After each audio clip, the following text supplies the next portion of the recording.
Hoy estoy aquí para hablar sobre el tratamiento de plasma rico en plaquetas o PRP. Os soy sincero, no he hecho antes este vídeo porque no tenía confianza en la información que iba a dar en este vídeo. Os preguntaréis por qué. Os lo explico. A lo largo del tiempo que llevo en YouTube he visitado varias clínicas que hacen tratamiento de plasma rico en plaquetas. Estas clínicas han compartido información conmigo y la información casi nunca era la misma que en otra clínica. En líneas generales más o menos era lo mismo, pero variaban detalles que para mí son importantes. Básicamente parecía que me estaban dando información difusa o adaptada a lo que ellos creían que era lo más correcto, y eso a mí no me convencía. Unas me decían que sí o sí el tratamiento de plasma lo tiene que realizar un médico, otras me decían que no era necesario, otras me decían que si el PRP iba potenciado con vitaminas era mucho mejor, pero otras me decían que si le metías vitaminas el PRP no funcionaba. La plaqueta se rompía. No sé, chicos, esto es un cacao mental. Básicamente a lo que yo llamo un despropósito de información, un caos, básicamente. Aún así, hoy estoy aquí para intentar daros la información lo más correcta posible. Y si me equivoco, chicos, chicas, lo siento. Las siglas PRP significa plasma rico en plaquetas. Por si no lo sabes, el plasma se extrae de tu propia sangre mediante un centrifugado. Básicamente lo que se hace en este tratamiento es extraer sangre de un paciente. Se centrifuga para separar las plaquetas que tiene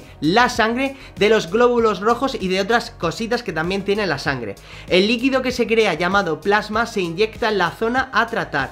En este caso en nuestra cabeza o cuero cabelludo, aunque también se emplean este tipo de tratamientos para articulaciones o tratamientos de belleza o rejuvenecimiento facial. Nos centramos en la aplicación del PRP para el cabello. Con este tratamiento se extraen dos tipos de plasma, el rico en plaquetas y el pobre.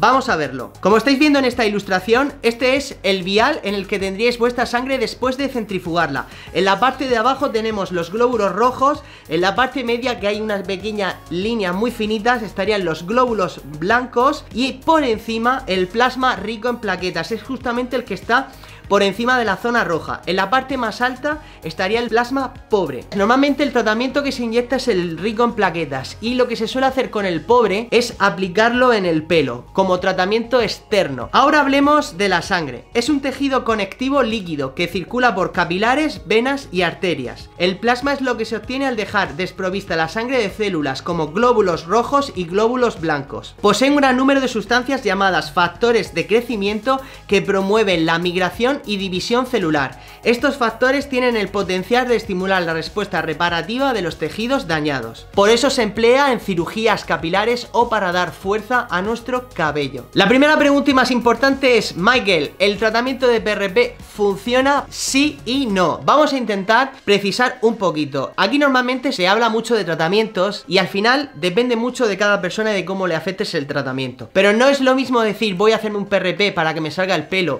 que se me ha caído, a decir voy a darme una sesión de plasma para fortalecer mi cabello o para potenciar la recuperación tras mi trasplante. Básicamente es muy importante el fin con el que vayamos a hacer el tratamiento y, por supuesto, cómo nos lo vendan. Es complicado decir si funciona. Yo creo que sí. Para mí sí aporta propiedades para estimular el crecimiento de nuestro pelo, pero hay que ser cautos, no es milagroso. Tenemos que entender que esto es un tratamiento para darle vitalidad al pelo cuando lo tenemos miniaturizado, sobre todo dependiendo del grado de miniaturización que tenga ese cabello, y también para acelerar la recuperación tras nuestro trasplante de pelo. Sobre todo dependerá de la fase en la que lo hagáis, lo vamos a ver ahora. Pero muy importante, este tratamiento ni recupera el pelo que ya se haya muerto, ni fabrica nuevo pelo. Esto, chicos, clarísimo. Al final lo que hacemos cuando inyectamos el plasma es darle un empujón de fuerza a nuestro pelo. Realmente le estamos dando un estímulo para fortalecerse y para crecer más rápido. Pero pasado un tiempo, estos factores de crecimiento desaparecen. ¿Significa esto que no merece la pena el tratamiento? Al contrario, yo lo que voy a hacer es más o menos daros la recomendación de cómo me lo hago yo, para que veáis vosotros si os cuadra también. ¿Cuándo os lo recomiendo? Os lo voy a recomendar para dos cosas: para épocas de caída estacional, para fortalecer el pelo cuando tengamos épocas de estrés también, y para el trasplante de pelo. Pero es muy importante que sepamos ver la diferencia de tiempo de cada uno. Las recomendaciones del trasplante de pelo dependen de las sesiones que vais a hacer. Yo mínimo recomiendo 3. Por ejemplo, hacerlas en los 3, 6 y 9 meses de la operación. Si vais a hacer 4, podemos podemos hacerlos en las fases más puntuales. Por ejemplo, a los 2 meses que empieza el shock loss, 5 meses cuando empieza la etapa de crecimiento, a los 7 que es más o menos cuando llevamos la mitad, a los 10 para terminar el último sprint final. Si hacemos alguna sesión más, pues podemos hacerlas cada 2 meses, cada 2 y medio. Va a depender sobre todo de las sesiones que os vayáis a hacer. ¿Recomiendo hacer una? Pues a lo mejor sí, interesa hacer una, pero una a lo mejor no notas nada. Va a depender sobre todo de cómo esté ese pelo, pero yo mínimo 3. Ya hemos hablado de épocas de caída estacional. ¿Yo qué es lo que hago? Yo ya me he hecho el trasplante hace 2 años que me operé, pues yo lo que hago ahora es hacérmelo cuando tengo o algún evento importante, como por ejemplo hace unos meses que me casé, pues yo un mes antes de la boda me hice un plasma. Ahora me lo hago en épocas de caída estacional o cuando quiero que mi pelo esté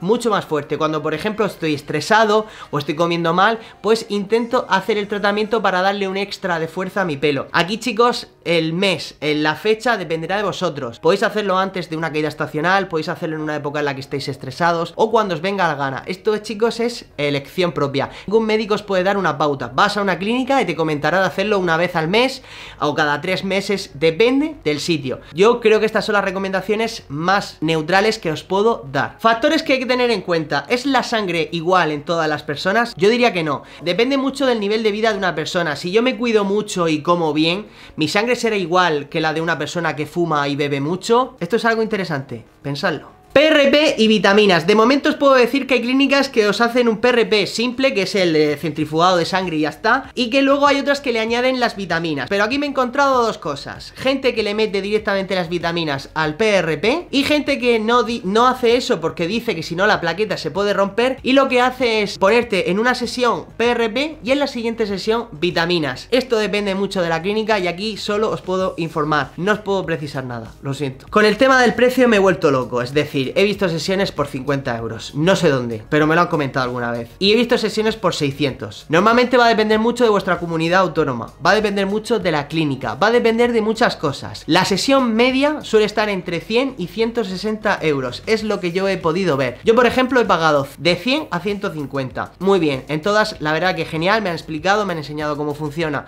Pero si os interesa hacer una sesión y os cobran 300, buscad otros sitios porque no, lo siento, 300 euros un plasma es muy caro. ¿Qué efectos secundarios tiene el tratamiento de plasma rico en plaquetas? Ninguno, porque es un tratamiento autólogo, es decir, te lo sacan de tu propia sangre, te lo inyectan en la cabeza y no tienes por qué tener ningún problema. Y por supuesto, si me lo vais a preguntar, no se puede emplear plasma de otra persona, gracias. En principio lo único es que a lo mejor podéis tener un poco de malestar en la zona porque al inyectarlo puede ser que vuestra zona se inflame un poquito, sangre un poco, pero en principio no tendría por qué tener ningún problema. ¿Duele el tratamiento de plasma? No os voy a engañar, hay gente a la que le duele mucho. Va a depender sobre todo de la aguja que utilicen. Normalmente se suelen utilizar agujas muy pequeñas porque prácticamente el plasma se tiene que quedar en una capa muy superficial de la piel. Pero por ejemplo a mí me lo han hecho una vez con una aguja grande, que ya por suerte cambiaron la aguja, y esta sí duele más. Buscad que la aguja sea pequeña. Si hacéis con la aguja pequeña no os va a doler. ¿Se usa anestesia? En principio a mí nunca me han recomendado usar anestesia porque no es necesario, porque prácticamente no duele nada. Me la han puesto nunca, no me ha hecho falta. De hecho me he hecho algún PRP con la aguja grande y me ha dolido. No me han puesto anestesia, de hecho me han dicho que no es necesario. Yo creo que lo de la anestesia va a depender de la clínica. Si os la hacen y os gusta, bien. Que no os la ponen, pues bien, ya está. Si os lo aguantáis, perfecto. ¿Qué debo hacer antes de un plasma? Esto es algo complicado. Lo primero es durante unos días antes, que yo lo recomiendo hacerlo siempre, buena alimentación, hacer deporte,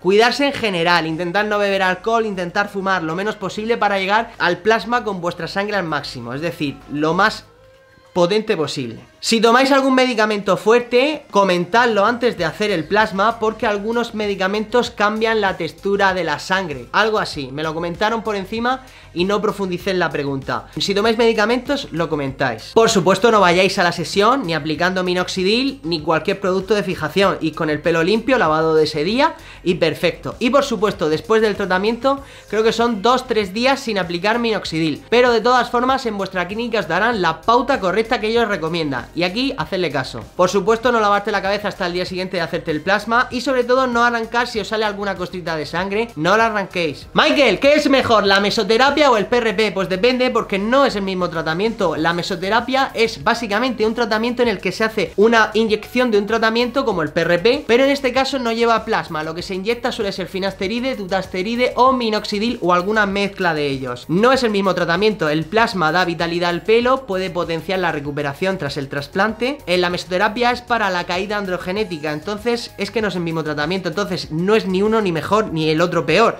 Es decir, es que son tratamientos diferentes, cada persona necesitará uno y entonces te debe elegir el que sea más adecuado. Yo, por ejemplo, que ya estoy tomando mi anticaída y mi caída está estabilizada, me interesa hacerme el plasma o hacerme en la mesoterapia. Pues me interesa más hacerme el plasma porque yo mi caída está estabilizada. Si de pronto noto que mi caída vuelve otra vez, pues entonces me interesará más hacer la mesoterapia. Pronto la veremos en un vídeo. Alopecia androgenética y plasma. Muy importante, chicos, si vais a hacer el plasma y no estáis tomando nada para la caída androgenética, es como el que le pica un pie y se rasca una oreja. No te quita el picor. ¿Por qué? Porque realmente el plasma no va a reducir la presencia de andrógenos en vuestro cuerpo. Esto es muy importante. Si tú no estás deteniendo tu alopecia androgenética, el plasma no te va a servir de nada. A lo mejor te alarga un poquito más ese pelo, pero tarde o temprano la DHT ahogará tu pelo y se caerá. Así que espero que os haya gustado el vídeo, siento haber tardado tanto tiempo, me ha costado mucho trabajo porque no confiaba en la información que me estaban dando. Al final, después de hablar con muchas, he recopilado lo que más o menos todas suelen decir